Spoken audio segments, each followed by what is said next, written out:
Sir, ಈಗ 16ನೇ ಹಣಕಾಸು ಆಯೋಗ 16th ಫಿನಾನ್ಸ್ ಕಮಿಷನ್ನ ಒಂದು ಮೀಟಿಂಗ್ ನಡೀತು. ಸೊ 16th ಫಿನಾನ್ಸ್ ಕಮಿಷನ್ನ ಮೀಟಿಂಗ್ ನಡೀತು. ಅದರ ಅಧ್ಯಕ್ಷತೆಯನ್ನು ವಿತ್ತ ಸಚಿವರು ವಹಿಸಿದರು. ಓಕೆ, ಅವರೊಂದು ಇಷ್ಟೊಂದು ರಿಪೋರ್ಟ್ ಕೊಟ್ಟಿದ್ದಾರೆ, ಏನೇನೋ ಶಿಫಾರಸುಗಳನ್ನು ಭಾರತ ಸರ್ಕಾರಕ್ಕೆ ಕೊಟ್ಟಿದ್ದಾರೆ.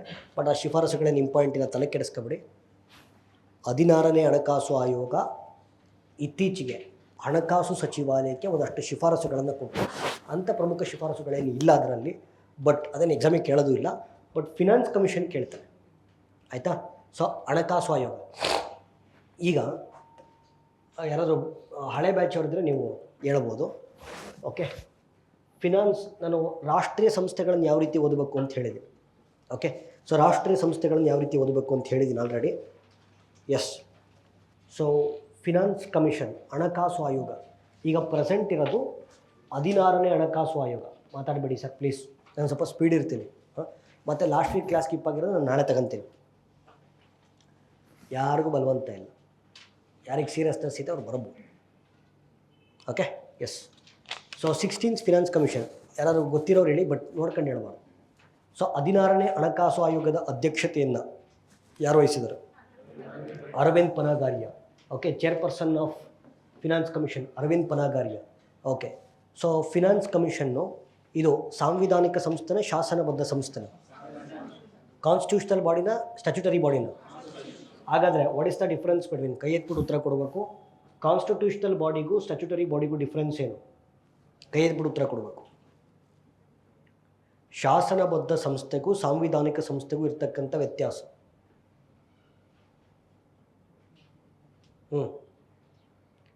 ಒಂದು 50 ಸತಿ ನಾನೇ ಹೇಳಿರ್ತೀನಿ ರೀ ಇದನ್ನು.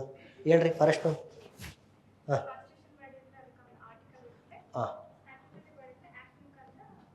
Good, very good. ಅಂದರೆ ಒಂದು ಸಂಸ್ಥೆ ಇರಬೇಕು ಅಂತ ಸಂವಿಧಾನ ಉಲ್ಲೇಖ ಮಾಡಿದರೆ ಅದು ಕಾನ್ಸ್ಟಿಟ್ಯೂಷನಲ್ ಬಾಡಿ. ಓಕೆ, ಒಂದು ಕಾಯ್ದೆ, ಓಕೆ, ಕಾಯ್ದೆ ಅಂದರೆ ಆ್ಯಕ್ಟ್. ಓಕೆ, ಸೊ ಒಂದು ಆ್ಯಕ್ಟನ್ನು ಇಂಪ್ಲಿಮೆಂಟ್ ಮಾಡುವಂಥ ಸಂಸ್ಥೆಯನ್ನು ಸ್ಟ್ಯಾಚ್ಯುಟರಿ ಬಾಡಿ ಅಂತ ಕರಿತೀವಿ. ಓಕೆ, ಇಲ್ಲಿ ಫಿನಾನ್ಸ್ ಕಮಿಷನ್ ಅಂತೂ ಕಾನ್ಸ್ಟಿಟ್ಯೂಷನಲ್ ಬಾಡಿ. ಈ ಥರದೊಂದು ಸಂಸ್ಥೆ ಇರಬೇಕು ಅಂತ ಸಂವಿಧಾನ ಹೇಳುತ್ತೆ. ಹಾಗಾದರೆ ಯಾವ ವಿಧಿ? Article 280. Very good, super. Article 280. ಸರಿ, ಯಾರಾದರೂ ಫಿನಾನ್ಸ್ ಕಮಿಷನ್ ಏನು ಕೆಲಸ ಮಾಡುತ್ತೆ, ಫಂಕ್ಷನ್ಸ್ ಆಫ್ ಫಿನಾನ್ಸ್ ಕಮಿಷನ್ ಹೇಳ್ಬೋದಾ? ಏನಕ್ಕೆ ಈ ಸಂಸ್ಥೆ ಏನಕ್ಕೆ ಹುಟ್ಟಾಕಲಾಗಿದೆ?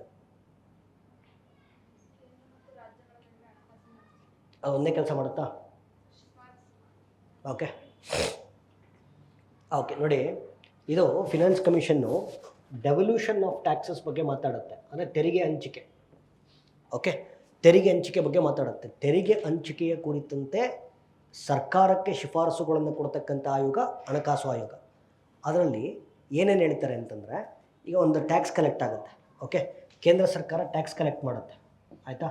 ಸೊ ಕೇಂದ್ರ ಸರ್ಕಾರ ಟ್ಯಾಕ್ಸ್ ಕಲೆಕ್ಟ್ ಮಾಡುತ್ತೆ. ಅದರಲ್ಲಿ ಕೇಂದ್ರ ಸರ್ಕಾರ ಎಷ್ಟು ಇಟ್ಕೋಬೇಕು, ರಾಜ್ಯ ಸರ್ಕಾರ ಎಷ್ಟು ಇಟ್ಕೋಬೇಕು, ಇದು ನಂಬರ್ 1. ಓಕೆ, ಸೊ ಕೇಂದ್ರ ಸರ್ಕಾರ ಟ್ಯಾಕ್ಸ್ ಏನು ಕಲೆಕ್ಟ್ ಮಾಡ್ಕೊಳ್ಳುತ್ತೆ, ಅದರಲ್ಲಿ ಕೇಂದ್ರ ಸರ್ಕಾರ ಎಷ್ಟು ಇಟ್ಕೋಬೇಕು, ರಾಜ್ಯ ಸರ್ಕಾರಗಳಿಗೆ ಎಷ್ಟು ಕೊಡಬೇಕು, ನಂಬರ್ 1. ಎರಡನೇದು, ರಾಜ್ಯಗಳ ನಡುವೆ ಎಷ್ಟು ಹಂಚಿಕೆ ಮಾಡಬೇಕು. ಎಲ್ಲ ರಾಜ್ಯಗಳಿಗೂ ಈಕ್ವಲ್ ಆಗಿ ಹಂಚಲ್ಲ, ಆಯಿತಾ. ಈಗ ಬಿಹಾರ, ಉತ್ತರ ಪ್ರದೇಶಕ್ಕೆ ಜಾಸ್ತಿ ಕೊಡ್ತಾರೆ, ಕರ್ನಾಟಕ ಕಮ್ಮಿ ಕೊಡ್ತಾರೆ.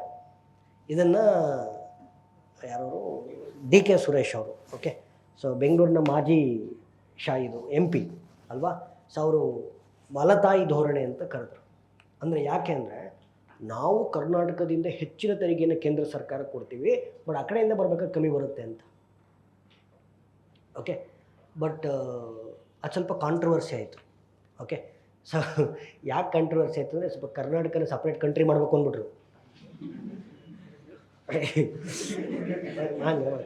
ಓಕೆ, ಸೊ ಕಾಂಟ್ರವರ್ಸಿ ಆಯಿತು. ಸೊ ಆಬ್ವಿಯಸ್ಲಿ ಇದು ಮಲತಾಯಿ ಧೋರಣೆ ಅಂತ ಒಂದು ಕಡೆ ಕರಿಬೋದು, ಇಲ್ಲ ಅಂತಲ್ಲ. ನಾವು ಕೇಂದ್ರ ಸರ್ಕಾರಕ್ಕೆ ಹೆಚ್ಚಿನ ತೆರಿಗೆ ಕೊಡ್ತೀವಿ, ಬಟ್ ಆ ಕಡೆಯಿಂದ ಕಮ್ಮಿ ಬರುತ್ತೆ. ಬಟ್ ಉತ್ತರ ಪ್ರದೇಶ ಮತ್ತು ಬಿಹಾರ ಕಡಿಮೆ ಕೊಟ್ಟರೂ ಕೂಡ ಅವ್ರಿಗೆ ಹೆಚ್ಚು ಸಿಗುತ್ತೆ. ಓಕೆ, ಏನೂ ಮಾಡೋಕ್ಕಾಗಲ್ಲ ಅದು.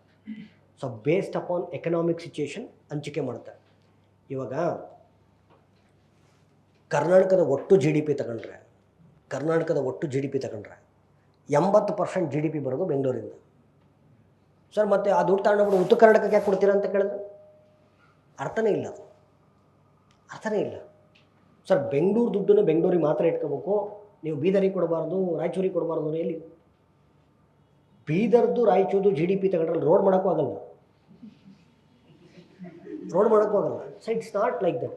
ಈಗ ಆಯಿತು ಸರ್ ಕರ್ನಾಟಕ ದುಡ್ಡನ್ನು ಕರ್ನಾಟಕನೇ ಇಟ್ಕೋಬೇಕು, ಜಮ್ಮು ಕಾಶ್ಮೀರಿಗೆ ಕೊಡಬಾರ್ದು ಅಂತಂದರೆ ಪಾಕಿಸ್ತಾನದವ್ರು ಒಳಗೆ ಬರ್ತಾರೆ. ಸೊ ಡೆವಲ್ಯೂಷನ್ ಆಫ್ ಟ್ಯಾಕ್ಸಸ್ ಬಗ್ಗೆ ಮಾತಾಡ್ತೀವಿ. ಒಂದು, ಸೊ ಕೇಂದ್ರ ಸರ್ಕಾರಕ್ಕೆ ಎಷ್ಟು ಹೋಗಬೇಕು, ರಾಜ್ಯ ಸರ್ಕಾರಕ್ಕೆ ಎಷ್ಟು ಹೋಗಬೇಕು. ಎರಡನೇದು, ಸರ್ ರಾಜ್ಯ ಸರ್ಕಾರಗಳ ನಡುವೆ ಎಷ್ಟು ಪ್ರಮಾಣದಲ್ಲಿ ಹಂಚಿಕೆ ಆಗಬೇಕು, ಇದು ಎರಡು. ಮೂರನೇದು ನೋಡಿ, ಪಾಲಿಟಿನಲ್ಲಿ ಸರ್ ಹೇಳ್ಕೊಡ್ತಿರೋದು, ನಮ್ಮ ದುಡ್ಡೆಲ್ಲ ಎಲ್ಲಿಗೆ ಹೋಗುತ್ತೆ, ಕಾನ್ಸಾಲಿಡೇಟೆಡ್ ಫಂಡ್ ಆಫ್ ಇಂಡಿಯಾಗೆ ಹೋಗುತ್ತೆ. ಆಯಿತಾ, ಕಾನ್ಸಾಲಿಡೇಟೆಡ್ ಫಂಡ್ ಆಫ್ ಇಂಡಿಯಾಗೆ ಹೋಗುತ್ತೆ. ಅಲ್ಲಿ ಏನು ದುಡ್ಡು ಕಲೆಕ್ಟ್ ಆಗುತ್ತೆ, ಆ ದುಡ್ಡನ್ನು ನೋಡಿ ರಾಜ್ಯಗಳ ಅಭಿವೃದ್ಧಿಗೆ ಎಷ್ಟೆಷ್ಟು ಕೊಡಬೇಕು, ಅದು ಕೂಡ ಫಿನಾನ್ಸ್ ಕಮಿಷನ್ ಹೇಳೋದು. ಕಾನ್ಸಾಲಿಡೇಟೆಡ್ ಫಂಡ್ ಆಫ್ ಇಂಡಿಯಾದಲ್ಲಿ ಏನು ದುಡ್ಡು ಕಲೆಕ್ಟ್ ಆಗುತ್ತೆ, ಇದೊಂಥರ ಭಾರತದ ಬೊಕ್ಕಸ ಇದ್ದಂಗೆ, ಭಾರತದ ಟ್ರೆಷರಿ. ಓಕೆ, ಸೊ ಬೊಕ್ಕಸ ಇದ್ದಂಗೆ ಇಲ್ಲಿ ಏನು ದುಡ್ಡು ಕಲೆಕ್ಟ್ ಆಗುತ್ತೆ, ಇದರಿಂದ ರಾಜ್ಯಗಳಿಗೆ ಎಷ್ಟು ಹೋಗಬೇಕು, ಇದು ಕೂಡ ಫಿನಾನ್ಸ್ ಕಮಿಷನ್ ಹೇಳುತ್ತೆ. ಅದಾದ ಮೇಲೆ ಮತ್ತೆ ಇನ್ನೊಂದು ನೋಡಿ, ಸೊ ಇಂಪಾರ್ಟೆಂಟು, ದೇಶಕ್ಕೆ ಹೆಂಗೆ ಕಾನ್ಸಾಲಿಡೇಟೆಡ್ ಫಂಡ್ ಆಫ್ ಇಂಡಿಯಾ ಇರುತ್ತೋ ಪ್ರತಿ ರಾಜ್ಯಕ್ಕೂ state consolidated fund of India ಇರುತ್ತೆ. Okay, state consolidated fund of India ಇದು ರಾಜ್ಯ ಸರ್ಕಾರದ ಬೊಕ್ಕಸ. ಇದರಿಂದ ಗ್ರಾಮ ಪಂಚಾಯತಿಗಳಿಗೆ ಎಷ್ಟು ಹೋಗಬೇಕು, ಮುನ್ಸಿಪಾಲ್ಟಿಗಳಿಗೆ ಎಷ್ಟು ಹೋಗಬೇಕು, ಅದನ್ನು ಕೂಡ ಇವರೇ ಶಿಫಾರಸು ಮಾಡ್ತಾರೆ. Okay, state consolidated fund of ಇಂಡಿಯಾದಿಂದ ಮುನ್ಸಿಪಾಲ್ಟಿಗೆ ಎಷ್ಟು ಹೋಗಬೇಕು ಮತ್ತು ಗ್ರಾಮ ಪಂಚಾಯತಿಗಳಿಗೆ ಎಷ್ಟು ಹೋಗಬೇಕು, ಇಷ್ಟು ತೆರಿಗೆ ಹಂಚಿಕೆಯ ಕುರಿತಂತೆ ಭಾರತ ಸರ್ಕಾರಕ್ಕೆ ಶಿಫಾರಸು ಕೊಡುವಂಥ ಆಯೋಗವನ್ನು ಹಣಕಾಸು ಆಯೋಗ ಅಂತ ಕರಿತೀವಿ. ಆಮೇಲೆ ಇನ್ನೊಂದು ಹೇಳ್ತೀನಿ, ಆಯಿತು ಇವರು ಕೇಂದ್ರ ಸರ್ಕಾರಕ್ಕೆ ಶಿಫಾರಸು ಮಾಡ್ತಾರೆ, ರೆಕಮೆಂಡ್ ಮಾಡ್ತಾರೆ, ಕೇಂದ್ರ ಸರ್ಕಾರದಲ್ಲಿ ಕೇಳಲೇಬೇಕಾ, ಇಲ್ಲ, ನಾಟ್ ಬೈಂಡಿಂಗ್. ಯೂಶ್ವಲಿ ಕೇಳ್ತಾರೆ, 99.99% ಕೇಳ್ತಾರೆ, ಬಟ್ ಕೇಳಲೇಬೇಕು ಅಂತ ಏನಿಲ್ಲ. Okay, it is not binding.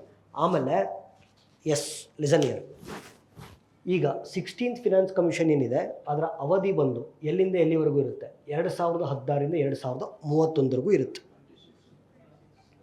2026ರಿಂದ 2031ವರೆಗೂ ಇರುತ್ತೆ. ಹಾಗಾದರೆ ಓಕೆ, ಈ ಫಿನಾನ್ಸ್ ಕಮಿಷನನ್ನು ನಾನು ಪಾಯಿಂಟ್ಸ್ ಹೇಳ್ತಾ ಇದ್ದೀನಿ. ಫಿನಾನ್ಸ್ ಕಮಿಷನ್ ಹಣಕಾಸು ಆಯೋಗವನ್ನು ರಚನೆ ಮಾಡುವಂಥ ವ್ಯಕ್ತಿ ಯಾರೋ, ರಾಷ್ಟ್ರಪತಿಗಳು. ಆಮೇಲೆ ಟೋಟಲ್ 5 ಜನ ಇರ್ತಾರೆ. 5 ಜನ, ಒಬ್ಬರು ಚೇರ್ಪರ್ಸನ್ನು, 4 ಜನ ಮೆಂಬರ್ಸು. ಓಕೆ, ಸೊ ಒಬ್ಬರು ಚೇರ್ಪರ್ಸನ್ನು, 4 ಜನ ಮೆಂಬರ್ಸು. ಸೊ ಈಗ ಪ್ರೆಸೆಂಟ್ ಚೇರ್ಪರ್ಸನ್ನು ಅರವಿಂದ್ ಪನಾಗಾರಿ. ಆಯಿತಾ.